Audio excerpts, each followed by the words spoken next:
मेरे को रवि बताता है कि अभी आपके 4 प्रोग्राम और हैं बीच में, तब हम 12:30 कैसे पहुंचेंगे। तो ये हमारी एक और अदरवाइज आप देखें एक माहौल जो है वो बात रखनी बंद कर देते हैं, वो किसी का विरोध करना बंद कर देते हैं, तब समस्याएं होती हैं। समर्थन से कोई आगे उतना नहीं वो होता जितना किसी के कोई गलत काम को रोकने की जो आवश्यकता होती है। कई बार हमारा समाज डिफरेंट ओपिनियन नहीं रखता होगा, लेकिन कहीं ऐसी मीटिंग के अंदर आपको कहा जाए कि ये वाला विषय आप प्रोड्यूस कर दो। ਕਰਦੇ ਹੋਏ ਨਜ਼ਰ ਆ ਰਹੇ ਹੋ ਵਿਅਸਤਾ ਜਿਹੜੀ ਹੈ ਕਿ ਪੂਰੇ ਦਿਨ ਦੀ ਦਿਨਚਰਿਆ ਕਿਸ ਤਰੀਕੇ ਦੀ ਰਹਿ ਰਹੀ ਹੈ। ਨਾਲ ਦੀ ਨਾਲ ਜੇਕਰ ਦੇਖਿਆ ਜਾਵੇ ਤਾਂ ਪੰਚਕੂਲਾ ਦੇ ਵਿੱਚ ਲੱਗਦਾ ਕੌਣ ਹੈ ਕਿ ਦਮਦਾਰ ਠੀਕ ਹੈ ਤੁਸੀਂ ਬਤੌਰ ਭਾਰਤੀ ਜਨਤਾ ਪਾਰਟੀ ਗਿਆਨ ਚੰਦ ਗੁਪਤਾ ਜੀ, लेकिन मुकाबले का किनू बनते हो किहड़ा देखो मैं आज सुबह से लगभग 8-9 मीटिंग्स मैं एड्रेस कर चुका हूँ और मैंने कई व्यक्तियों से सड़क पे भी बात करी, कई कार्यकर्ताओं से भी मिला हूँ और आम जन की राय ये है कि नरेंद्र मोदी जी के हाथों को मजबूत करने के लिए और डबल इंजन की सरकार होनी चाहिए, ये हर व्यक्ति ने महसूस किया है।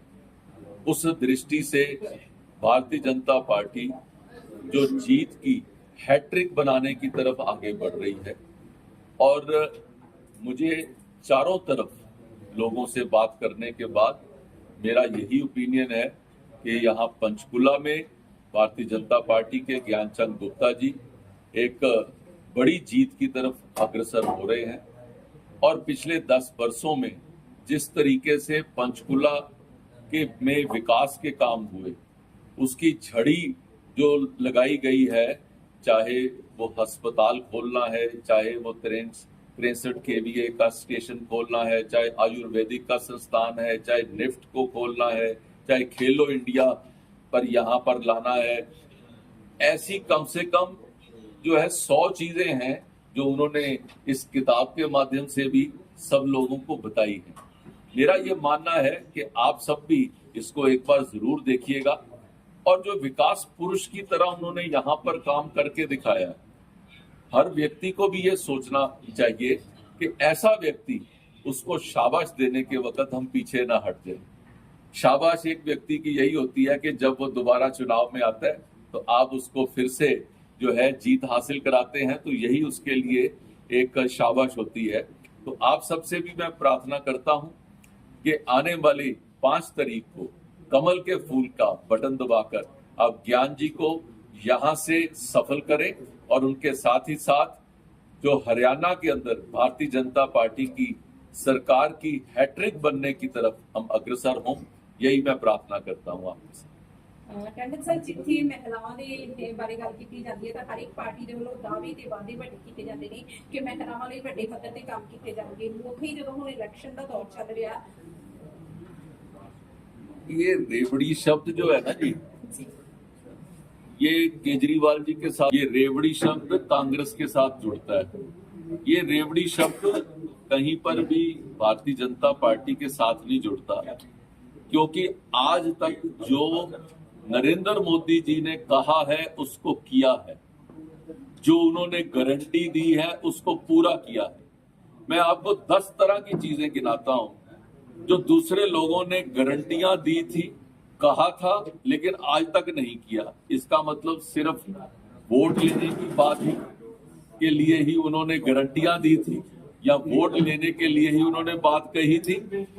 कांग्रेस पार्टी ने पूरे देश को वायदा किया कि आपके पास खटाखट आपके खाते के अंदर 1 जुलाई से जो 1 लाख रुपया हर महिला के खाते में आ जाएगा। आपने महिलाओं की बात करी। कांग्रेस पार्टी ने हिमाचल के चुनाव के समय कहा था कि 1500 रुपए हर महिला के खाते में हर महीने आएंगे, आज तक नहीं आए। झूठ बोलने की भी कोई इंतहा होती है। गांव में जाकर किसी जो वहां की महिला पैसे ट्रांसफर करके बोलते कि आज देखिए कि आपके पैसे जो हैं इस तरीके से आपके शुरू हो गए हैं, इनके खाते में आ गए हैं, आपके खाते में आने शुरू हो जाएंगे। अभी भी बाई इलेक्शन के समय पर भी सोशल वेलफेयर डिपार्टमेंट के दफ्तर में लोगों को बुलाकर जो है फॉर्म भरने शुरू कर दिए। हमारे पंजाब में कहते हैं पल्ले नहीं धेला कर दी मेला मेला। ਇਹੋ जी सरकार ਉੱਥੇ ਜਿਹੜੀ ਹੈਗੀ ਹੈ ਇਹ जो हिमाचल ਦੇ ਵਿੱਚ काम कर रही है, आज वो लोग जवाबदेह होने चाहिए कि भाई आपने ऐसे वायदे किए, आपने ओपीएस का वायदा किया कि हम ओल्ड पेंशन स्कीम लाएंगे, आप नहीं लाए। आपने 2 रुपए में गोबर खरीदने की बात करी, 2 रुपए किलो, आपने गोबर नहीं खरीदा। गैया भी नाराज हो रही हैं भाई। आपने कहा कि हम दूध खरीदेंगे 80 रुपए किलो के हिसाब से, आपने दूध नहीं खरीदा। आपने कहा कि हम जो है यहाँ पे 5 लाख लोगों को जो नौकरियां देंगे, नौकरियां तो आपने क्या देनी थी, जिनकी नौकरियां थी आपने छीन ली, और जो नौकरी पे लगे हुए हैं उनको तनख्वाह लेने के लिए भी सड़कों पर उतरना पड़ता है। पेंशन तो आपने क्या देनी थी, पेंशन दी नहीं। पेंशन मांगने वालों को सड़क पे आना पड़ता है कि भाई 3-3 4-4 महीने हो गए, पेंशन तो दे दो। इस तरीके से आपने लोगों को कहा 300 यूनिट बिजली फ्री देंगे। हमारी सरकार 125 यूनिट गरीबों को फ्री देती थी, 125 यूनिट बंद कर दिए और 300 आपने दिए नहीं। आज जनता को किस मुंह के साथ आप ये ऐसी लुभावनी बातें करना चाहते हैं? जनता जान चुकी है कि आपके ये झूठे फरेब वादों से कुछ नहीं होने वाला। मोदी जी ने एक गारंटी दी चुनाव के समय कि मैं आपको गारंटी देता हूं कि आयुष्मान भारत के माध्यम से 70 साल से ऊपर वाले हर व्यक्ति को 5 लाख रुपए सालाना कार्ड दिया जाएगा ताकि वो अपने स्वास्थ्य का ख्याल रख सके। आपने सबने देखा होगा, कैबिनेट ने वो पास किया और वो हर व्यक्ति को 70 साल से ऊपर वाले व्यक्ति को कार्ड मिलना शुरू हो गया। ये होती है मोदी की गारंटी। और दूसरी तरफ ये सारे जो हैं जो झूठ बोलने वाले लोग हैं, चाहे वो जो है गांधी परिवार है और चाहे वो केजरीवाल परिवार है, वो आपके सामने है। आप ये रेवड़ी बांटने वालों से जरा खबरदार रहें और जो गारंटी है, जो सच की गारंटी है, उसका साथ दें। सर आखिरी सवाल लवांगे।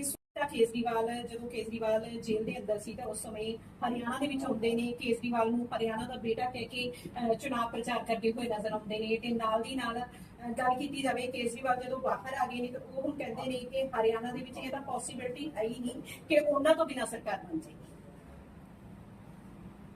केजरीवाल जी जिस वक्त राजनीति में आए थे ना, तो उस वक्त लोगों ने उनको मुंगेरी लाल का नाम दिया था। मुझे लगता है कि आज तक वो मुंगेरी लाल की तरह ही चल रहे हैं। ये तो जनता के सामने है, उनको कितना उंगारा मिल रहा है, वो कहाँ पर जो है विजिबल हैं, वो क्या कर रहे हैं, किस तरह के काम कर रहे हैं, किस तरीके से महिलाएं उनके राज में सुरक्षित नहीं है, किस तरीके से उनके घर में भी एक महिला वो भी सुरक्षित नहीं है। ये चीज तो आज उनको जवाब देना चाहिए। आज हम इस बात का उनको पूछें, उसकी बजाय वो जवाब दें कि आपके पार्टी की महिला कहती है कि मेरी जो है मेरे साथ अभद्र व्यवहार किया गया है, आप उसके बारे में क्या कहते हैं? मुझे लगता है केजरीवाल जी के दिन लग गए हैं और भारतीय जनता पार्टी दिल्ली में भी सरकार बनाने की तरफ आगे बढ़ेगी।